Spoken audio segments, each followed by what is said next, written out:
nyine no kwakunda abantu bamenyana bakaganiraho bakaba bapanga n'ibintu by'urukundo, ariko nta kintu kirenze rwose twigeze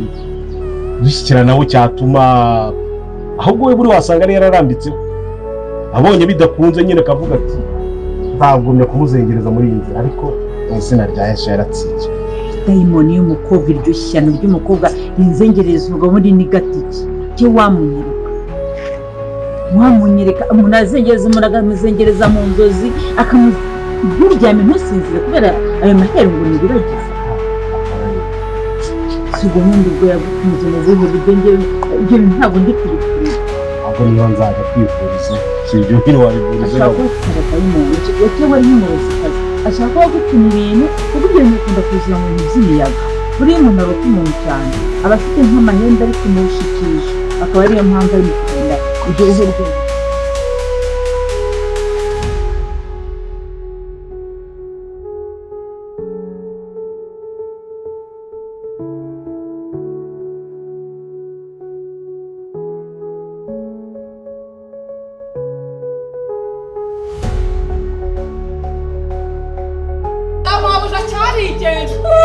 noneho baracishe gihuye na saa baracishe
arazisinya ndabizi. Ndakagura ngewe sinaguhaye avanse y'ibihumbi 500. Ubusura yamaze nonaha urayamaze. Wowe humura ndaguha amafaranga, reka diri rangire, ndaguha amafaranga rwose kandi uzishima. Urakoze cyane.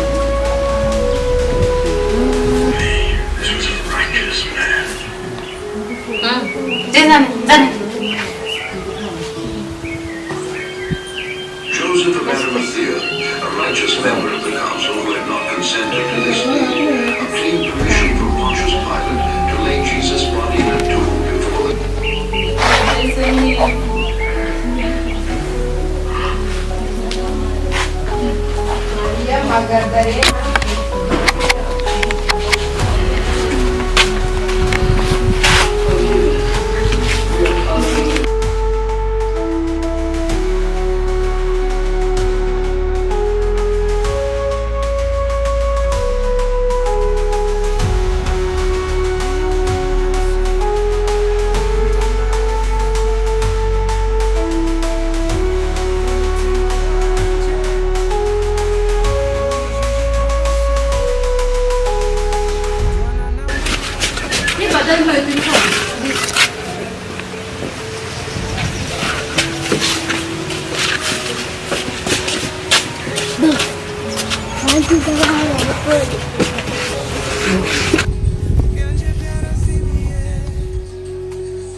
Sarah.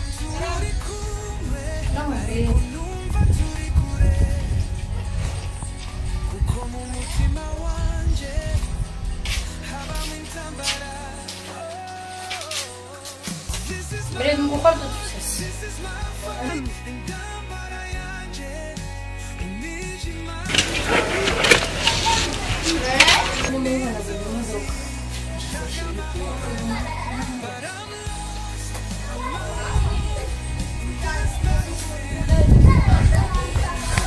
byose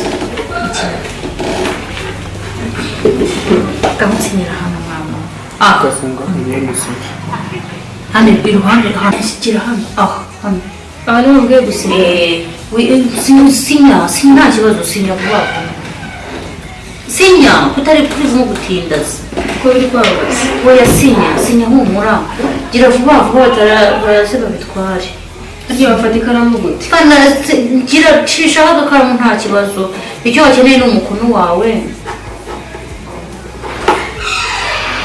urakoze umukobwa mwiza ntusubire mu kazi kawe banga mani kuri mbi urakoze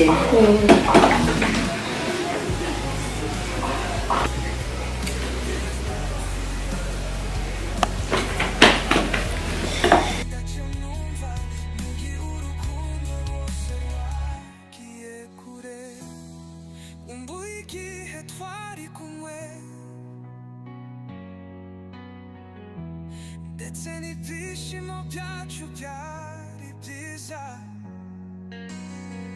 ariko byose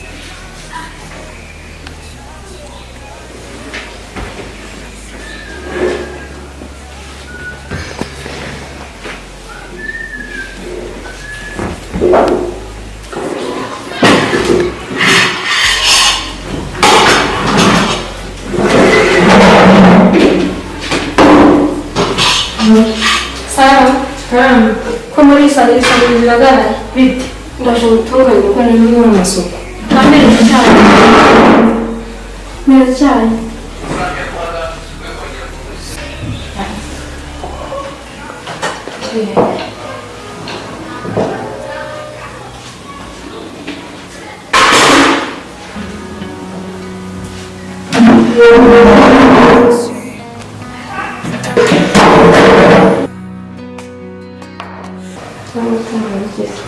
Reka saa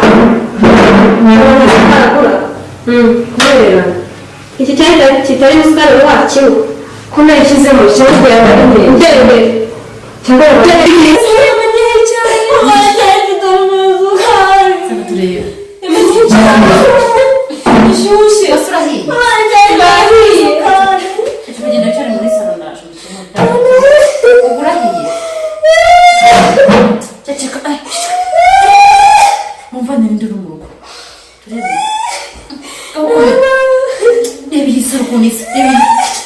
Sara, ziba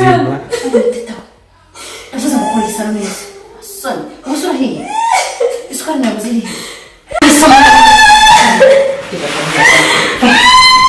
ubira kwa birasi kera mu maso ukora neza kino cyose ndetse soni reba ukuntu ibitero biterekeranyije ibintu byose bimeze nabi nsanga wakoze neza ngo uzakurikirane ndakuma muzamukurikira rwose vuba byose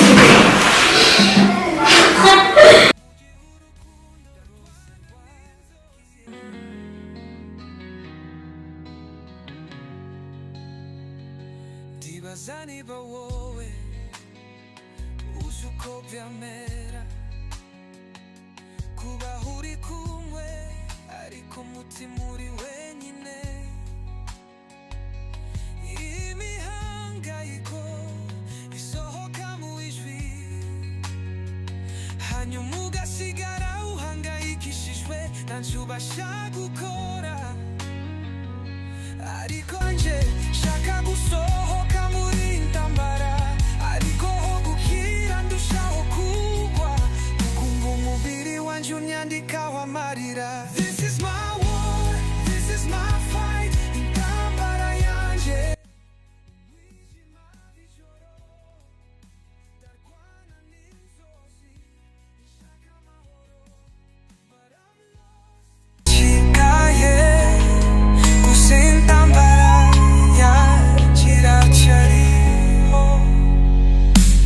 This is my war, this is my fight, intambara yanjye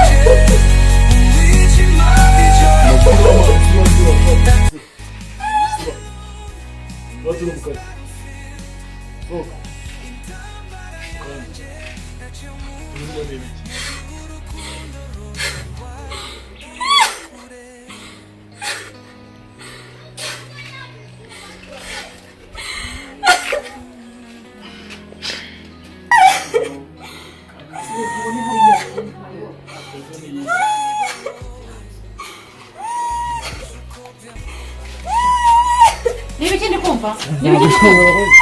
niba ikindi bakumva hano umwana ari gukora iki muri dushe wowe na mwari uri gukora iki mwakora iki na mubyara wawe muri dushe wajyanye amazi muri dushe ntiwayoga mbwira uko bigenze byagenze bite ayo mazi ko wayaga utayoze byagenze bite ndebite ituza ku gisate yafashe kugufu ariko ubushinja nasigaye ubundi mu musore kuri iki yafashe ubuzima soni uba wahereye wigeze intambara iraba mu mutima wanje urujijo rose dwana na mama ramera kuba uri kumwe ariko mutima uri wenyine imihangayiko isohoka mu ijwi hanyuma ugasigara uhangayikishijwe ntacyo ubasha gukora ariko niki kiri mu mutima wanje shaka gusohoka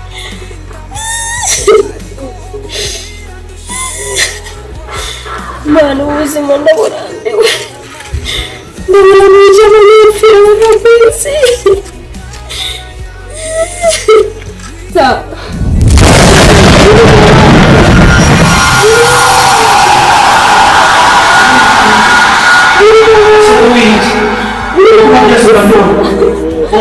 ubuzima buragoye ugomba kuyibona wicika intege sara sinjurira sara haguruka wirwanire sara sara dore inzira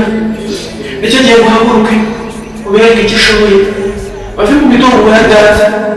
bave mu mitungo ya mama kuko mama yikoreye wenyine kandi yivunikiye sara haguruka urwanire intsinzi yawe dore urugamba rwawe sara wirira please wirira ndi kumwe nawe nzagufasha muri iyi ntambara ndi hano humura sara nawe ngiye sara humura